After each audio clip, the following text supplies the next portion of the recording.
पिछले दिन हम लोग ये लिखे थे कि भाग 17 में और अनुच्छेद 343 343 से 351 था भाग 17। उसके बाद हम लोग पढ़े थे कि भारत के संविधान में कितनी अनुसूची हैं? 12 अनुसूची में 8वीं अनुसूची किससे संबंधित है? भाषा से। और 8वीं अनुसूची में कितनी भाषाएं हैं? 22 भाषाएं। उसमें अंग्रेजी नहीं है, भोजपुरी नहीं है। ठीक है। अब उसमें भी बताया गया था कि मूल संविधान में कितनी भाषाएं थी? 14। 1967 में सिंधी हुआ, 1992 में नेपाली, मणिपुरी और कोंकणी हुआ। उसका 2003 में बोडो, डोगरी, संथाली और मैथिली ये सब जुड़े तो टोटल कितने हो गए? बस 22।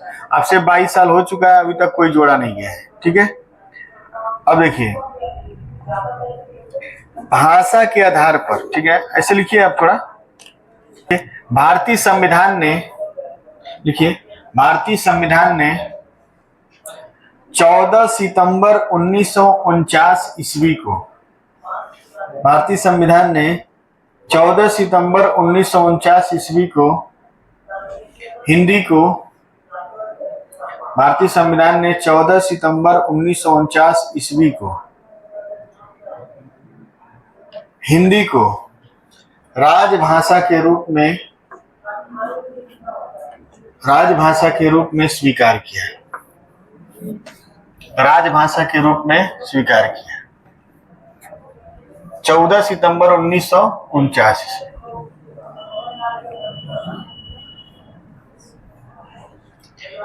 ठीक है।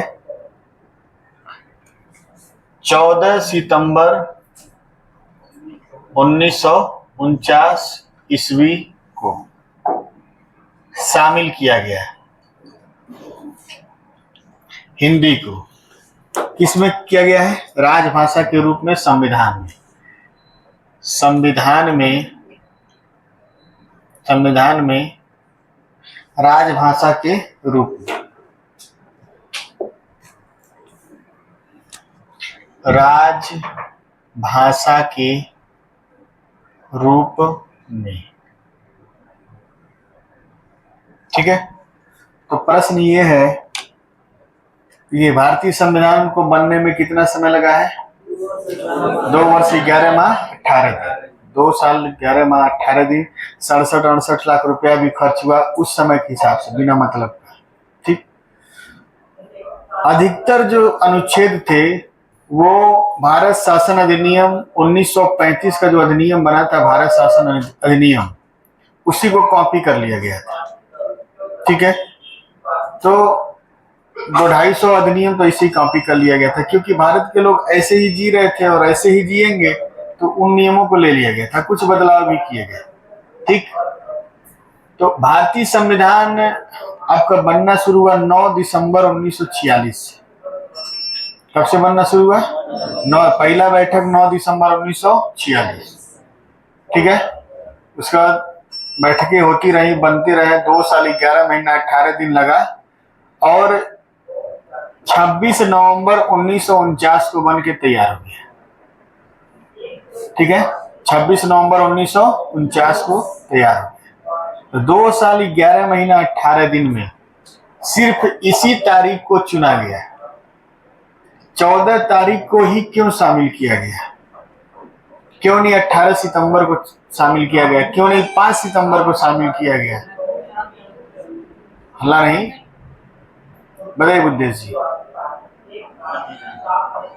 बताइए, आप बताइए। नहीं, भीमराव अंबेडकर का 14 अप्रैल है, सितंबर नहीं है।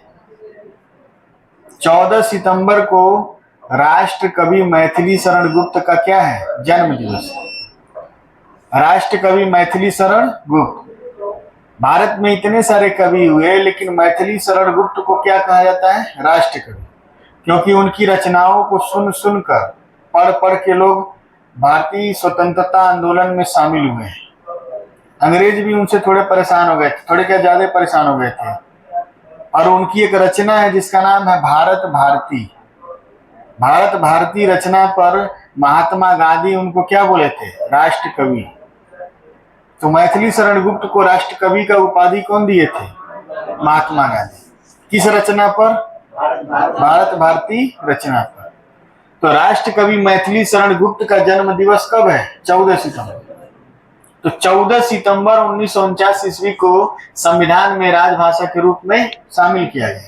इसलिए 14 सितंबर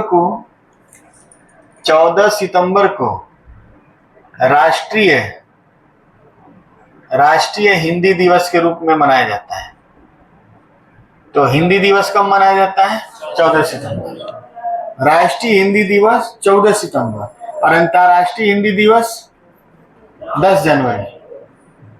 ऐसा में तो लिखेंगे इसमें 14 सितंबर को राष्ट्र कवि मैथिली शरण गुप्त का 14 सितंबर को राष्ट्र कवि मैथिली शरण गुप्त का जन्म दिवस होता है।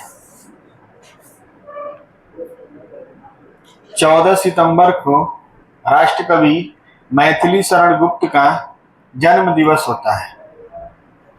14 सितंबर को राष्ट्र कवि मैथिली शरण गुप्त का जन्म दिवस होता है।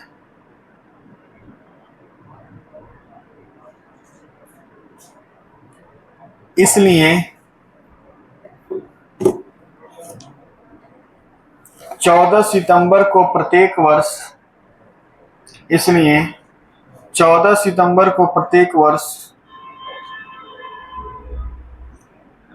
राष्ट्रीय हिंदी दिवस के रूप में मनाया जाता है।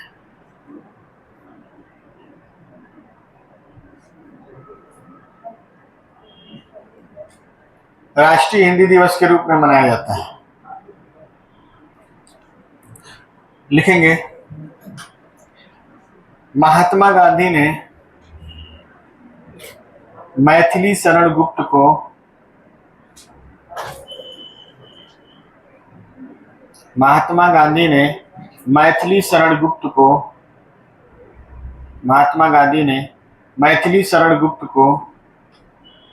उनकी रचना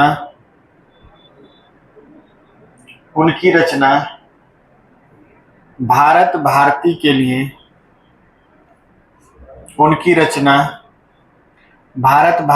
लिए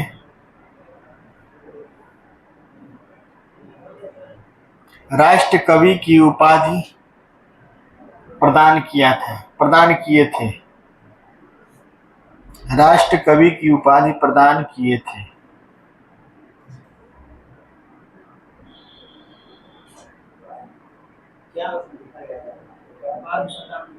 उपाधि प्रदान किए थे, उपाधि दिए थे। चलिए आगे लिखेंगे। लिखिए नहीं, पहले इसको समझ लीजिए। भारत है, ठीक है, जो भी हो, ठीक।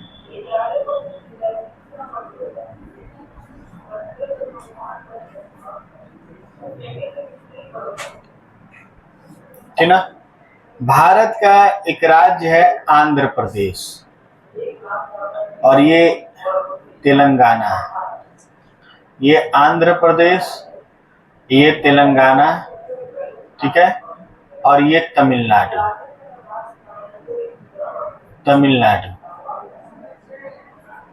पहले ये जो राज्य था एक राज्य था। अब देख रहे हैं आधा भारत से लेकर कहां तक चला गया? दक्षिण भारत। पहले ये एक राज्य था, इसका नाम था मद्रास। क्या नाम था? मद्रास, ठीक है। और इसकी राजधानी यहाँ थी चेन्नई। चेन्नई को पहले मद्रास कहते थे। क्या कहते थे? मद्रास। अब बताइए आधा भारत से एकदम नीचे तक जाएंगे, इतना बड़ा राज्य है जिसका नाम क्या है? मद्रास प्रांत, और इसकी राजधानी यहाँ पर है। अब यहाँ का आदमी राजधानी में जाना चाहे तो बाकायदे तैयारी करके जाएगा कि नहीं जाएगा? अब ये वाला हिस्सा तमिल बोलते थे सब, और ये ऊपर वाला हिस्सा तेलुगु बोलते थे। तो हमेशा भाषा का विवाद रहता था, हम तमिल वाले हैं, हम तेलुगु वाले हैं। सारी चीजें तमिल वालों के पास है, तेलुगु वालों के पास कुछ है ही नहीं। तो तेलुगु वाले विरोध पे बैठ गए। 1947 में भारत आजाद हुआ और 1950 में लागू हुआ है। तो ये लोग धरने पे बैठ गए। आंध्र प्रदेश वाले क्या हो गए धरने पे कि हमको अलग राज्य बनाए हैं। ठीक है, एक मिनट रुकिएगा। तो कहाँ थे हम लोग? तो 1952 ईस्वी में एक व्यक्ति थे जिनका नाम था पोटी श्री रामुलु। कहाँ के रहने वाले थे? आंध्र प्रदेश। वो धरने पे बैठ गए। धरने पे जब बैठे तो आमरण अनशन कर बैठे, मरने तक अनशन किए रहेंगे, भूख हड़ताल था। ठीक, सरकार हमारे तेलुगु भाषा के अलग पर मेरा राज्य अलग बनाए, और मूल संविधान में ऐसा कोई बात नहीं लिखा गया था कि भाषा के आधार पर कोई राज्य बनाया जाएगा। और इसके पहले 2 समितियां बनाई गई थी, एसके धर समिति और एक सीतारामैया की समिति बनाई थी। ठीक ना, पट्टाभी सीतारामैया नेता थे, वो एक समिति के अध्यक्ष थे। समिति माने कमेटी। कमेटी ये सोच कर देती है निर्णय कि ये काम किया जाए कि न किया जाए, सरकार को बताती है। तो ये दोनों कमेटी ये बोली थी कि भाषा के आधार पर राज्य बनाना सही नहीं है, लेकिन ये लोग माने नहीं। मान लीजिए 52-53 दिन तक आमरण अनशन किया और एक दिन मर गए। जैसे ये मर गए वैसे पंडित जवाहरलाल नेहरू क्या थे? प्रधानमंत्री थे। तुरंत एक नए राज्य का घोषणा कर दिए कि एक नया राज्य होगा आंध्र प्रदेश। उसी समय 1952 में ही घोषणा कर दिए कि आंध्र प्रदेश एक नया राज्य होगा जिसकी भाषा क्या होगी? तेलुगु होगी। तो भाषा के आधार पर बनने वाला पहला राज्य कौन है? आंध्र प्रदेश। ठीक, उसके बाद एक आयोग बनाया गया, राजभाषा आयोग।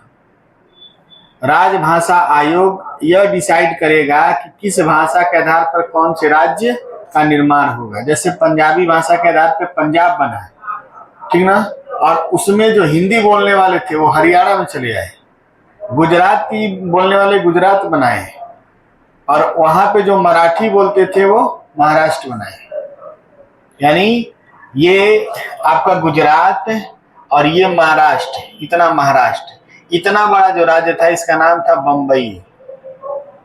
अब यह एक लाइन खींचा गया, ठीक है, लाइन खींचकर जो गुजराती वाले थे उनको गुजरात बना दिया गया, ठीक है, गुजरात, और जो मराठी वाले थे इनका नाम क्या हो गया? महाराष्ट्र।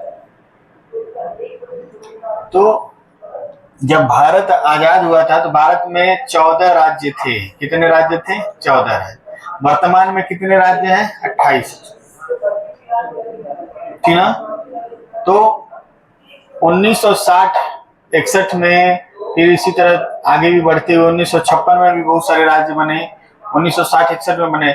पंजाब जो था इसका नाम था पेप्सू। क्या नाम था? पेप्सू। ठीक है, पंजाब था, पटियाला था, छोटे छोटे बहुत सारे रियासत थे। तो सारों को सभी रियासतों को एक में मिला उला के, ठीक ना, पेप्सू का नाम बदल दिया गया। जो पंजाबी भाषा वाले थे यानी ऊपर वाले, इनको क्या बना दिया गया? पंजाब। ठीक है, और जो हिंदी बोलने वाले थे इनको क्या बना दिया गया? हरियाणा। अब बात फंस गया राजधानी पर। चंडीगढ़ चाहते सब दोनों लेना चाहते थे, और चंडीगढ़ बीच में पड़ रहा था। तो चंडीगढ़ के लिए क्या हुआ कि चंडीगढ़ को केंद्र शासित बना दिया जाए। न पंजाब का होगा न हरियाणा का होगा, केंद्र का होगा, और अपना खुद का एक मतलब स्वशासित केंद्र शासित प्रदेश होगा, और दोनों की राजधानी कहाँ होगी? चंडीगढ़। क्लियर है ना। तो इस तरह से पंजाब बना, हरियाणा बना, 1960 में गुजरात महाराष्ट्र हुआ, उसके बाद ये भी बना। ठीक है, इसी तरह से अब इधर 7 सिस्टर जो थे, समझ रहे? नहीं समझ रहे? कोई 1963 में, कोई 1966 में, समझ रहे? कोई 1987 में, इसी तरह से बढ़ते गए, राज्य बढ़ते गए। फिर हमारा एक राज्य है सिक्किम। राज्य का नाम क्या है? सिक्किम। तो हमारा ये जो ऊपर उठा हुआ जो भाग है ना यहाँ पे, यही क्या है? सिक्किम है। भारत के नक्शा में आप लोग उधर देख रहे हैं जो ऊपर उठा हुआ है ना, वही क्या है? सिक्किम। यहाँ ऊपर का है। ये पहले भारत का हिस्सा नहीं था। सिक्किम को लेने से पहले 1 साल पहले उस पर ट्रायल शुरू किया गया। भारत के बहुत से लोग, बहुत से ऑफिसर, बहुत से अधिकारी वहां जाकर वहां के लोगों को मनाना शुरू किए या बताना शुरू किए कि आप वहां सुरक्षित नहीं, अब भारत में शामिल हो, ज्यादा सुरक्षित है। ऐसे बहुत सारी कहानियां, घटनाएं हुई हैं। साल भर उसको ट्रायल मारा गया है कि क्या ये लोग भारत में जुड़ के रह सकते हैं कि नहीं। तो साल भर बाद क्लियर हो गया कि वो लोग भारत में शामिल होने के लिए तैयार थे। उस समय वहां के जो राजा थे बहुत कमजोर हो चुके थे, नहीं भी शामिल होते तो ले लिया जाता है। ठीक, तो इससे अच्छा शामिल हो जाए, बिना मार खाए, मार काट में। बहुत सारी उसमें कहानी है। ठीक है, तो सिक्किम 25वां राज्य बना। ठीक है, यहीं पर एक छोटा सा राज्य बन गया गोवा। गोवा तो पहले से था, बना क्या, गोवा से पहले से था। दमन दीव गोवा, यहाँ पे है दमन और दीव, दादर नगर हवेली। यहाँ पे छोटा सा टापू है जिसका नाम है दीव। दमन यहाँ पर है और दीव यहाँ पर है, पुर्तगालियों के कब्जे में थे। ठीक है, इसी तरह से यहाँ पे जो, यहाँ जिसको मैसूर कहा जाता था, क्या कहा जाता था, मैसूर। तो मैसूर में यहाँ पे क्या निकल गया, गोवा। मैसूर में, इस मैसूर को बना दिया गया कर्नाटक। क्या बना दिया गया, कर्नाटक। तो बड़े विधिवत स्तर पे परिवर्तन हुआ, लेकिन भाषा के आधार पे बनने वाला पहला राज्य कौन था, आंध्र प्रदेश। अब ये कहानी आप लोग को पढ़ाया जाएगा संविधान में, जो भी पढ़ाएंगे, चाहे प्रेम पढ़ाएं, चाहे सर जी पढ़ाएं। ठीक है, हाँ। तो लिखेंगे, भाषा के आधार पर बनने वाला भारत का पहला राज्य आंध्र प्रदेश था।